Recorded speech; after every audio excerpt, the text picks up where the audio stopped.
마음의학의 개척자들. 심신의학의 역사에서 몸과 마음의 상관성을 밝히고 그래서 이제 마음을 고쳐서 몸을 고친 선구자들을 몇 명을 골라서 이제 소개하는 시간인데요. 저번 시간까지 네 번째까지 했고 이번에는 이제 다섯 번째 시간입니다. 마음의학의 개척자들 다섯 번째인데 오늘 할 사람은 에밀 쿠에입니다. 에밀 쿠에. 에밀 쿠에에 대해서 아시는 분은 뭐 아실 겁니다. 자, 에밀 쿠에는 뭐 자기 암시라는 책을 자기 직접 쓴 건 자기 암시라는 책을 썼죠. 자기 암시라는 책을 써서 이제 그 자기 암시법으로 모든 병과 습관과 성격까지 치료한 사람인데요. 오늘 에밀 쿠에에 대해서 설명하도록 하겠습니다. 오늘 할 내용은 저희 책 EFT로 낫지 않는 통증은 없다 145쪽에 나오니까 같이 참고해서 보시면 좋겠습니다. 에밀 쿠에는 1857년에 태어나서 1926년에 이제 죽은 사람인데요. 꽤 오래전 사람이죠. 1800 그러니까 19세기에서 20세기 초까지 살았던 사람이네요. 에밀 쿠에는 이제 프랑스의 심리학자이자 약사로서 화건의 원조격에 해당하는 자기 암시법, 영어로는 오토 서제스천이라고 합니다. 자기 암시법을 개발하고 유행시킨 장본인입니다. 쿠에는 처음에는 뭐 심리요법과는 전혀 무관한 평범한 약사였습니다. 그런데 이제 자신이 똑같은 약인데도 자신이 이 약에 대해 설명을 어떻게 해주느냐에 따라서 그 약을 먹는 환자의 그 증세가 달라지는 것을 보고 심지어 뭐 약효가 없는 약조차 효과를 내는 것을 보면서 약보다는 환자가 약에 대해 갖는 기대가 약효를 낸다는 결론에 이제 도달하게 됩니다. 예를 들면 이런 겁니다. 뭐 약을 줄 때 이 약은 어디에 좋고 뭐 그래서 뭐 어떻게 될 거다 이렇게 긍정적인 암시를 주면은 별것 아닌 약인데도 효과가 엄청 좋고 별 설명 없이 좋은 약인데도 별 설명 없이 주면은 효과가 떨어지고 뭐 그러더라는 거죠. 그래서 이제 그런 것들을 보면서 약보다는 환자가 약에 대해 갖는 기대가 약효를 낸다 이런 생각을 이제 하게 됩니다. 그래서 어떻게 보면 이제 에밀 쿠에는 플라시보 효과를 맨 처음 인식하고 응용한 사람이라고 볼 수도 있습니다. 그래서 그는 점차 이제 약을 쓰지 않고 환자의 마음을 바꿔주어서 치료하는 자기 암시법을 그래서 개발하게 되었습니다. 쿠에 암시법이라고도 불리는 에밀 쿠의 방법을 잠시 설명해 보도록 하겠습니다. 그는 다음과 같은 확언문을 자기 암시문을 환자들이 하루에 2번 아침과 저녁에 정해진 방식에 따라 반복하게 했습니다. 나는 매일 모든 면에서 꾸준히 좋아지고 있다. 이 원래 원문은 이겁니다. I'm getting better and better in every day in every way. 운을 맞춰가지고 이렇게 쭉 하는 거죠. I'm getting better and better in every day in every way. 나는 매일 모든 면에서 점점 좋아지고 있다. 나는 매일 모든 면에서 꾸준히 좋아지고 있다. 이게 이제 역사상 가장 유명한 확언문이죠. 아마도 이 문장은 세계 최초의 확언이자 지금까지 널리 알려진 확언들 중 하나일 겁니다. 많은 사람들이 의식적인 노력이나 의지가 치료의 필수 조건이라고 생각했지만 에밀 쿠에는 의식이 아닌 무의식의 변화가 치료를 일으키고 자기 암시에 의해서 그 무의식을 변화시킬 수 있다고 주장했습니다. 에밀 쿠에의 방법은 1920년대 미국과 영국에서 엄청나게 유행했고 온갖 종류의 환자들이 그에게 밀려들었습니다. 그들은 뭐 신장병, 당뇨병, 기억상실, 결핵, 천식, 말더듬, 전신세약, 근육마비, 자궁하수 뭐 등등등 이런 질병을 포함한 온갖 심리적, 육체적 문제를 갖고 쿠에를 찾았습니다. 그래서 쿠에는 한창 때에는 하루에 100명씩, 한 해에 무려 10,000명의 환자들을 치료했다고 합니다. 쿠에에 관해서 여러 권의 책을 쓴 해리 브룩스에 따르면은 쿠에의 치료율은 무려 73%에 이르렀는데 나머지 7%는 쿠에의 방법을 불신하거나 인정하지 않으려는 사람들이었다고 합니다.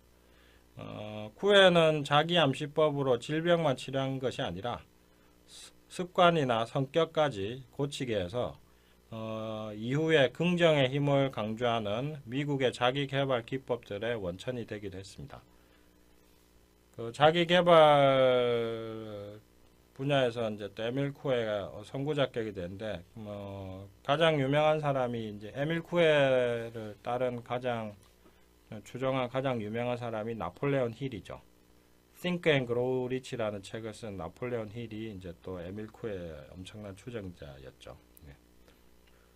쿠에는 의식적 의지가 아니라 무의식적 상상이 우리 몸의 기능과 행동을 모두 지배한다고 주장했습니다.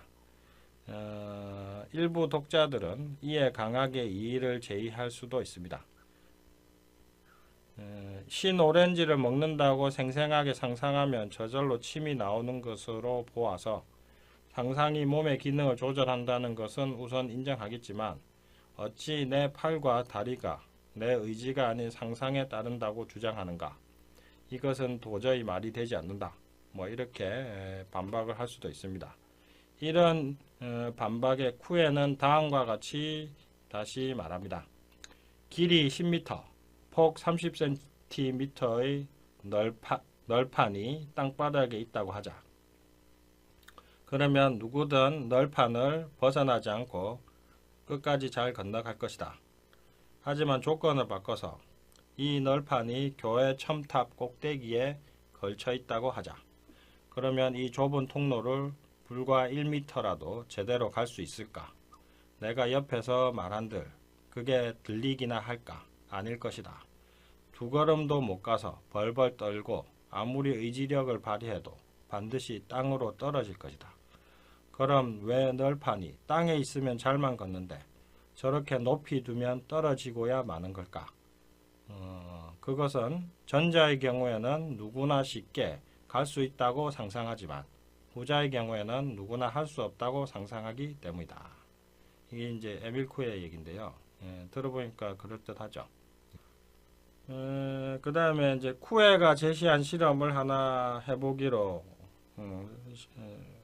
하죠. 이제 쿠에가 제시한 실험이 있는데 자기 책에서 이 실험에는 일단 두 사람이 필요합니다. 한 사람은 실험자이고 다른 사람은 피실험자입니다. 먼저 피실험자가 기도하듯이 양 손바닥을 꽉 붙입니다. 기도하듯이 양 손바닥을 딱 이렇게 모읍니다. 붙여서. 실험자와 피실험자는 서로의 시선을 상대방의 코에 고정합니다. 이제 실험자가 피실험자에게 이렇게 말을 합니다. 나는 손을 떼고 싶지만 결코 뗄 수가 없다. 나는 손을 떼고 싶지만 결코 뗄 수가 없다. 그걸 20-30번 정도 소리내어 말하면서 같이 따라하게 합니다. 이때 실험자는 피실험자가 편안하게 집중하고 딴 생각을 하지 않게 이끄는 것이 중요합니다. 말하기가 끝나면 실험자는 피실험자에게 이제 손을 떼세요. 라고 명령합니다. 그러면 아주 재밌는 상황이 벌어집니다. 어떤 사람은 몇 분 동안 손이 떨어지지 않아서 쩔쩔매기도 하고 어떤 사람은 잠시 후 비교적 빨리 손을 떼기도 하고 그런 현상이 일어납니다. 어쨌든 대부분의 사람들이 자 이제 손을 떼세요 라고 명령이 떨어져도 바로 손을 떼지는 못합니다. 만일 바로 손을 떼는 사람이 있다면 그 사람은 실험 중에 딴 생각을 했거나 분명히 나중에 떼라고 할 거야 라고 미리 생각한 사람임에 틀림이 없습니다. 심지어 어떤 사람은 10분 동안이나 10여 분 동안 자기 손을 어쩌지 못해서 쩔쩔매는 경우도 있습니다. 이런 때는 다시 피실험자에게 나는 이제 손을 뗄 수 있다 라는 말을 큰 소리로 몇 번 따라하게 하면 금방 손이 떨어집니다. 나는 이제 손을 뗄 수 있다. 나는 이제 손을 뗄 수 있다. 나는 이제 손을 뗄 수 있다. 예. 자, 이렇게 하는 겁니다. 요거 아마 여기 윤화방송 애청자 여러분들도 한번 해보십시오. 이대로 해보시면 아주 재밌는 일들이 벌어질 겁니다. 이제 쿠에는 이런 실험을 이제 예비 실험이라고 불렀는데 그의 책에는 이것과 비슷한 몇 개의 예비 실험이 더 있습니다. 이런 예비 실험의 목적은 크게 다음의 두 가지를 일깨워 주기 위한 것입니다. 첫째로 우리가 하는 모든 생각은 그것이 무엇이든 상관없이 언제나 바로 우리 자신에게 반드시 영향을 준다. 둘째로 의식적인 노력, 여기선 손을 떼려고 의식적으로 노력하는 거죠. 의식적인 노력은 도리어 무의식의 상상을 강화시켜서 반대되는 결과를 일으킨다. 여기선 손을 떼지 못하는 걸 말하죠. 자, 쿠에는 이런 예비 실험으로 생각의 힘을 일깨운 다음에 위에서 제시한 확언, 나는 매일 모든 면에서 꾸준히 좋아지고 있다를 반복하게 해서 온갖 병을 치료했습니다. 예비 실험으로 무의식의 힘을 이해한 환자들은 보다 쉽게 자기 암시법을 믿고 받아들여서 쓰게 됩니다. 쿠에의 암시법이 얼마나 강력한지 실제 사례를 한번 보도록 하겠습니다. 어느 날 쿠에에게 8년 된 천식을 고친 아가씨가 이를 뽑는 문제로 찾아왔습니다. 쿠에는 몹시 예민한 그녀에게 전혀 어떤 불편감도 느끼지 않게 해주겠다고 약속하고는 함께 치과 의사에게로 갔습니다. 쿠에는 치과의 의자에 앉은 그녀에게 시선을 고정한 채로 말을 합니다. 당신은 아무것도 느끼지 않는다. 당신은 아무것도 느끼지 않는다. 당신은 아무것도 느끼지 않는다. 당신은 아무것도 느끼지 않는다. 자, 이 말을 반복하면서 그녀가 눈치채지 못하도록 치과의사에게 눈짓을 보냅니다.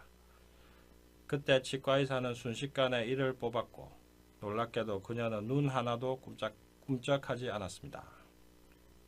그런데 이를 뽑고 나니까 곧 출혈이 생겼습니다. 이에 쿠에가 지혈제 대신 암시법을 치료해 보겠다고 말하고는 그녀로 하여금 자신에게 시선을 고정하게 한 다음에 다시 이 말을 반복합니다. 2분이 지나면 피가 저절로 그친다. 2분이 지나면 피가 저절로 그친다. 2분이 지나면 피가 저절로 그친다.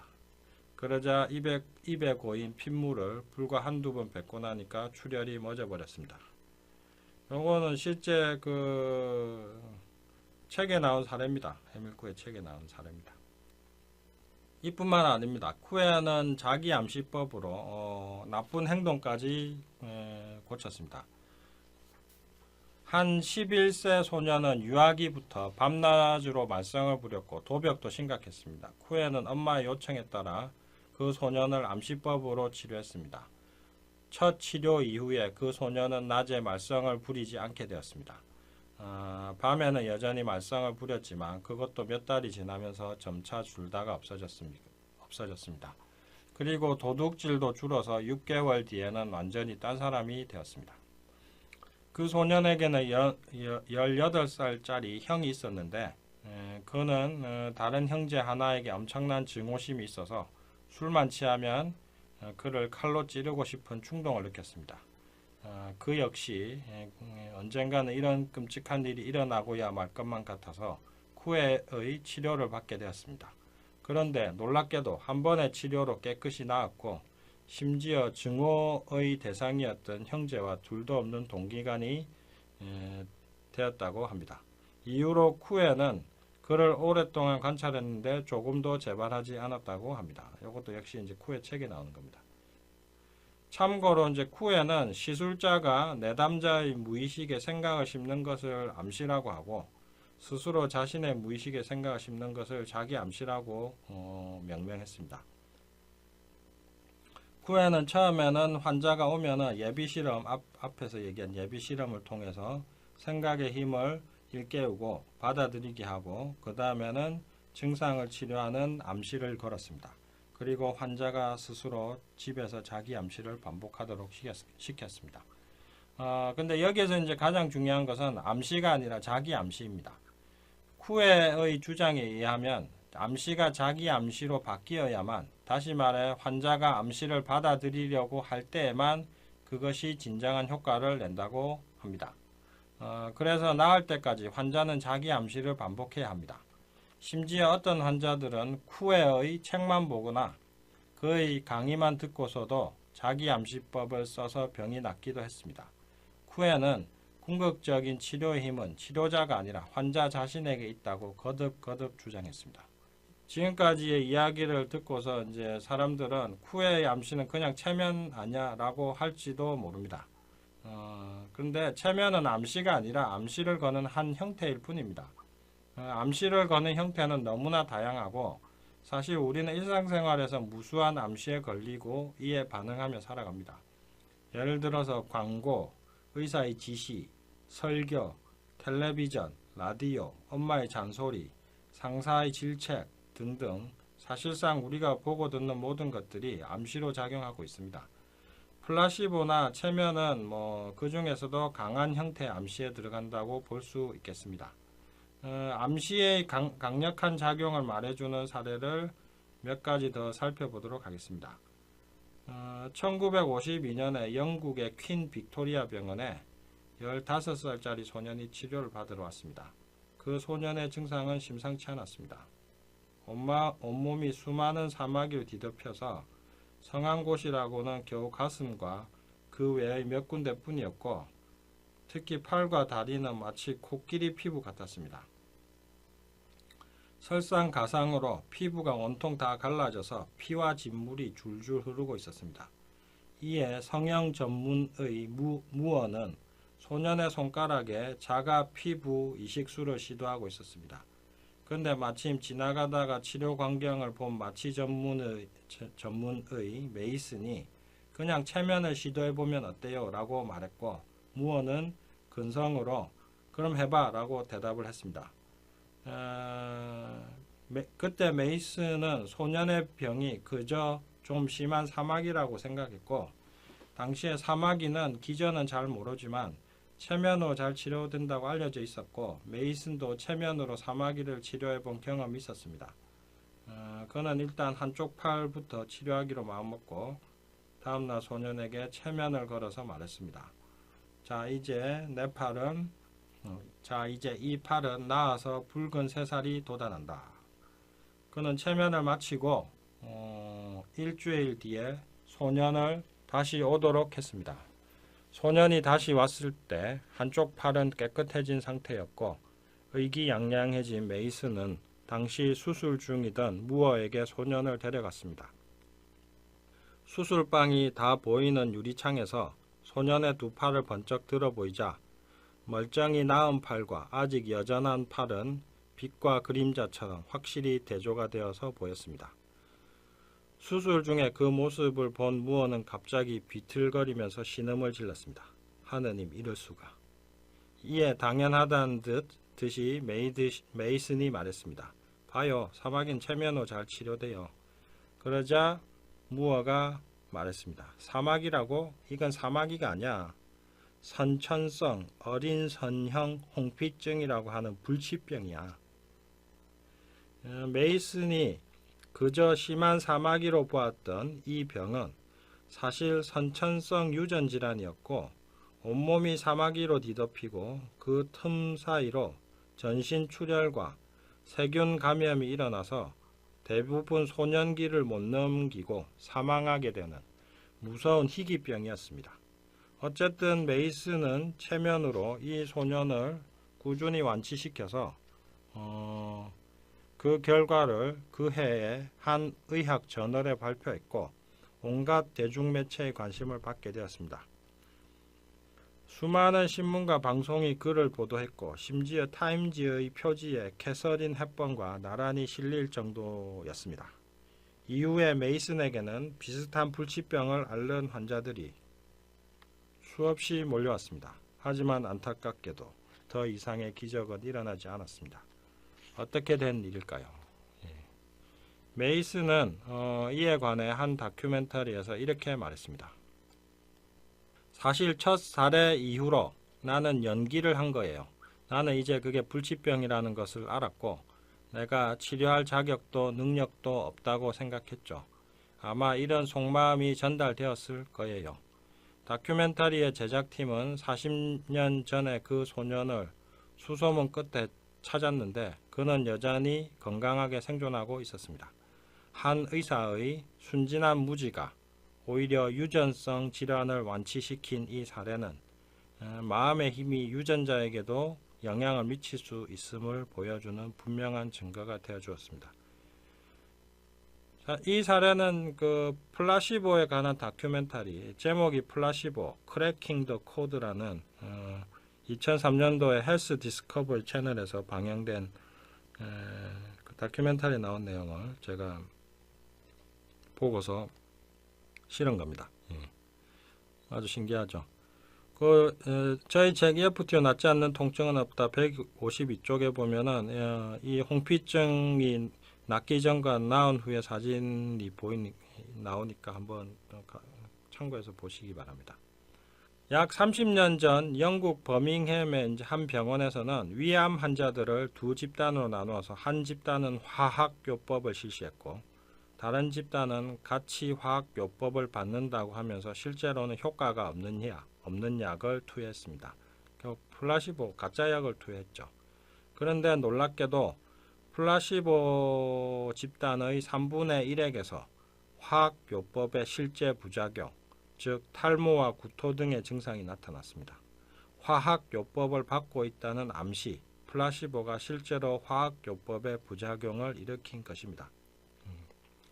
1974년에 미국 테네시주 내시빌에서 소화기 암 전문의 클립턴 매도는 샘 론디라는 70대 노인의 식도암을 수술했습니다. 하지만 얼마 뒤에 다시 증상이 나타났고 매도우는 론디의 식도암이 재발하여 심각한 상태라고 진단했습니다. 당연히 론디는 몇 주 뒤에 사망했습니다. 그런데 우연히 매도가 론디를 부검해 보니 결과가 충격적이었습니다. 론디는 간과 폐에 미세한 암세포가 있었지만 목숨에 지장을 줄 정도는 전혀 아니었고 결정적인 사망의 원인으로 여겼던 식도에는 암이 아예 없었습니다. 그런데 론디는 도대체 왜 죽었을까요? 이 일에 관해 매도는 30년 뒤에 이렇게 말을 합니다. 그 당시에 식도암의 사망률은 100%였어요. 전혀 생존 가능성이 없었죠. 그래서 나도 환자도 주변 사람들도 모두 그렇게 믿고 생각했어요.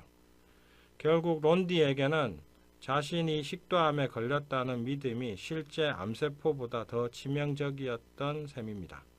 매도는 이 일 이후로 30년 내내 자신이 론디를 죽겠다는 자책감에 시달렸습니다. 그는 이렇게 말했습니다. 내가 그의 희망을 꺾지 않았더라면 그는 결코 죽지 않았을 거예요. 저는 이제 오래전부터 몇 년 전부터 에밀 쿠엘 연구하면서 그의 방법론의 타당성과 효과에 큰 감명을 받았고 이후로 그의 방법을 치료와 강의에 자주 사용하고 있습니다. 물론 상황과 조건이 바뀌고 다양한 기법들이 많이 개발되었기 때문에 그의 방법을 상황에 맞게 나름대로 응용한다면 더 효과를 높일 수 있는데 EFT와 확언과 상상을 결합하는 것도 좋은 방법입니다. 화강 또는 자기 암시법을 쓸 때마다 저는 그 효과에 엄청 계속 놀라게 됩니다. 한의사로서 온갖 방법을 다 써본 후에 저는 비로소 이런 결론에 도달했습니다. 화건은 자기 암시는 인류 역사상 가장 강력하고 오래되고 효과적인 치료법이며 도저히 어떤 방법도 듣지 않는 병에 걸렸어도 여전히 믿고 의지할 수 있다. 이게 이제 저는 이런 결론에 도달하게 됐습니다. 에밀 쿠에와 게리 크레이그는 제가 이런 결론에 도달하는 데 가장 큰 도움을 준 사람들입니다. 에밀 쿠에의 가장 큰 업적은 무의식이 치료와 행동에 미치는 영향과 그 무의식을 바꾸는 자기 암시법을 분명하게 밝히고 알린 일이라고 할 수 있습니다. 그 덕분에 저도 한국에서 최초로 화건 전문서인 나는 왜 하는 일마다 잘 되지를 쓰게 되었죠. 하여튼 에밀 쿠에에게서 화건에 대한 것을 잘 배웠고 그리고 이제 상담이나 치료나 강의에서 이제 화건을 많이 잘 이용하는데 하여튼 가장 강력한 치료법이 저는 이 화건, 자기 암시라고 생각합니다. 자, 그렇게 해서 이제 오늘 에밀 쿠의 자기 암시에 대해서 설명드렸는데요. 마치기 전에 한마디만 더 하고 마치도록 하겠습니다. 에밀 쿠의 모든 걸 다 잊어버린다 하더라도 에밀 쿠의 가장 유명한 화건, 이것만 하나 이것 하나는 되새기면서 살면 좋을 것 같습니다. 나는 매일 모든 면에서 점점 좋아지고 있다. 나는 매일 모든 면에서 점점 좋아지고 있다. 이걸 아침에 일어나자마자 20번, 그리고 자기 전에 눈 감고서 20번 이렇게 하는 겁니다. I'm getting better and better in every day, in every way. 나는 매일 모든 면에서 점점 좋아지고 있다. 나는 매일 모든 면에서 점점 좋아지고 있다.